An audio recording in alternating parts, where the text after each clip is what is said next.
जितने आस्था चैनल पर कथा सुन रहे हो, जितने फेसबुक और यूट्यूब पर सुन रहे हो, बहुत सावधानी से सुनना। 2 बार पशुपति व्रत कर लिए, आपने ये कर लिया, आपने प्रदोष कर लिया, आपने सोमवार कर लिया, आपने सारे अनुष्ठान कर लिए, बहुत सारे उपाय भी करे, तो से शिव कथा कहती है नारी की जिंदगी में जब कोई विषम परिस्थिति आ जाती है, एक नारी की जिंदगी में जब कोई विषम परिस्थिति आ जाती है, धतूरे का जो पुष्प है उसको 2 जगह पर समर्पित किया जाता है।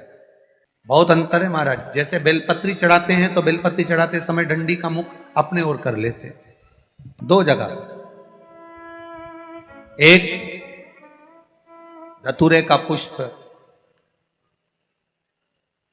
जहां भगवान शंकर का जल चढ़ाने जाते हो, पूजन करने जाते हो, स्मरण करने के लिए जाते हो, वहां अशोक सुंदरी वाली जगह पर धतूरे को, फूल को समर्पित किया जाए।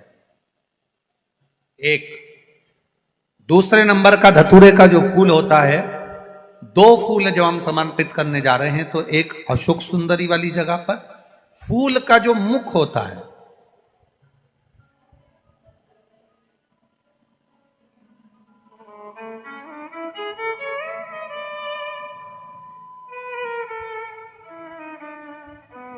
मान लो ये फूल है धतूरे का।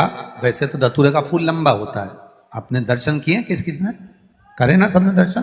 धतूरे का फूल लंबा होता है। अब वो लंबा जो पुष्प है उसका जो खिला हुआ भाग है, जो खिला हुआ, और पीछे की जो डंडी है, तो अशोक सुंदरी वाली जगह पर जब हम समर्पित करते हैं, अशोक सुंदरी वाली जगह पर जब हम उसको चढ़ाते हैं, तो जैसे ये शिवलिंग है और यहां सामने अशोक सुंदरी की जगह है, तो जो अशोक सुंदरी वाली जगह पर हम पुष्प समर्पित करते हैं तो खिला हुआ जो भाग है, जो खिला हुआ भाग है, उसको इस तरह से रखते हैं कि शिवलिंग की ओर उसका खिला भाग जाए, और डंडी का भाग इधर गणेश जी, कार्तिकेय जी और 33 कोटि जो देवी देवता हैं उस ओर उसका भाग जाए, उसका भाग ऐसा समर्पित।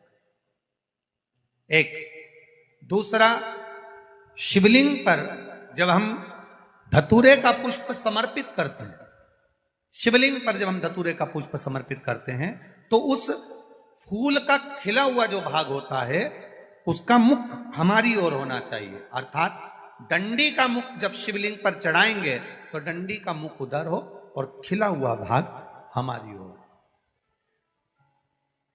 बहुत अंतर है महाराज। जैसे बेलपत्री चढ़ाते हैं तो बेलपत्री चढ़ाते समय डंडी का मुख अपने ओर कर लेते, पत्तियों का मुख उधर कर देते, तो खिला हुआ जो भाग है वो हम अपनी ओर रख लेते। अब कनेर का पुष्प इससे विपरीत में चलता है।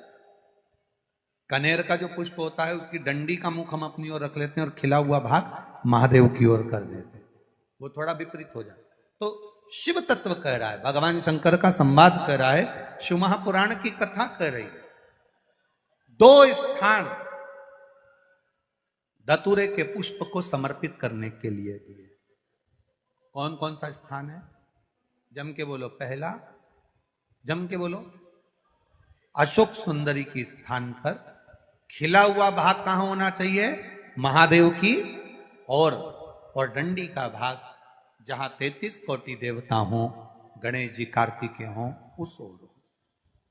और दूसरा, देवादिदेव महादेव। नारी की जिंदगी में जब कोई विषम परिस्थिति आ जाती है, एक नारी की जिंदगी में जब कोई विषम परिस्थिति आ जाती है और उसकी आंख के आंसू जब सूखते नहीं हैं, बड़ी दुखी होकर वो अपने घर में रहती, कहीं पति मदिरा में डूबा है, परिवार के लोग अपशब्द कह रहे हैं, ताने दे रहे हैं, गालियां दे रहे हैं, और वो सोच कर बैठी अब जिंदगी नहीं चाहिए, भगवान तू ये जीवन अब मत देना।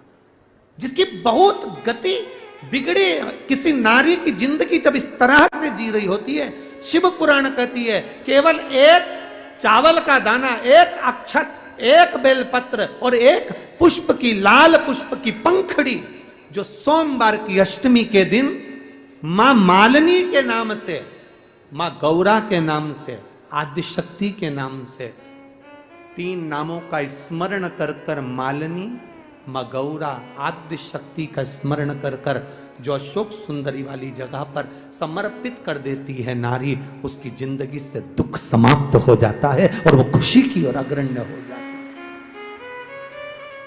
मां मालिनी कोई साधारण नहीं है, गजमुखी है ये, जिसके मस्तक, जिसका शीश गज का है, साधारण नहीं है ये। मत्स्य पुराण कह रही है, विष्णु धर्मोत्तर पुराण कह रही है, और नव दुर्गा उपनिषद कह रहा है, ये मालिनी मां कोई साधारण नहीं। उसका नाम का स्मरण हमारे, एक नारी बहुत कष्ट की अगर जिंदगी जी रही है तो उसको एक बार अपने जीवन में उपाय करना चाहिए, उसको जीवन में एक बार मां गजमुखी मालिनी का स्मरण करना चाहिए, उसकी भक्ति कम नहीं होगी, दुख समाप्त। वो गजमुखी मालिनी